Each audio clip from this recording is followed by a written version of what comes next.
Hey everybody, Rich Lovell, the Vacaville Baseball Barn, Master Instructor for Epstein Hitting System. And I wanted to talk a little bit about a short compact swing because this came up here recent on two new clients. Actually, the one, coach asked me for her daughter, hey, can you make sure that you're teaching her a short compact swing? And which kind of led me to assume that she was doing the same thing. But what I found is that she was kind of casting her hands out. So we're working on keeping the bat on the shoulder here and teaching her how to turn her shoulders through and then release the bat.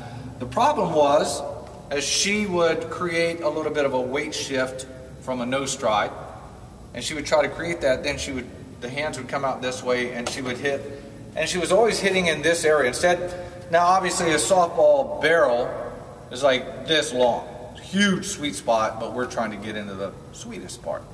And she's way down into the handle. So after 3 or 4 times, a very athletic young girl, she made a little bit of progress, and I thought, what's a good way that we can really increase or speed up this progress for her? Because once she got that, I could see everything else was going to fall in line real quick.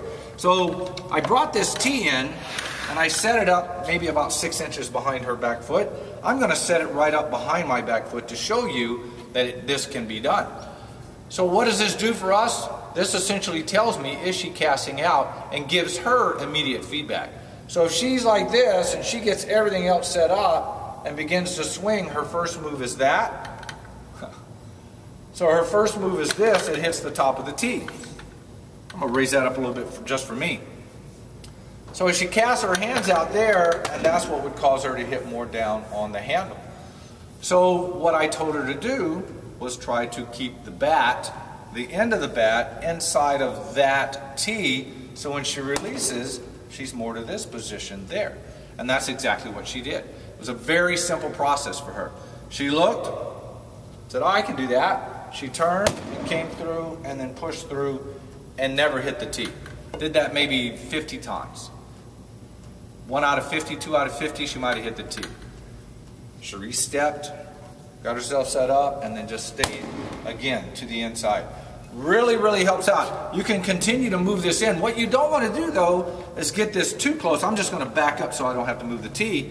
You start getting this too close, and what you'll start having is the player will begin to stay too inside, and even though they really missed the tee, now they're coming across their body, and they're going to pull across the ball and miss the ball completely.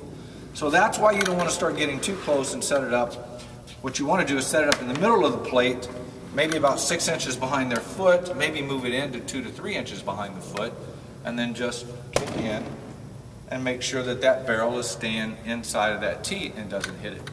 This will really help with a short, compact swing without having to do this.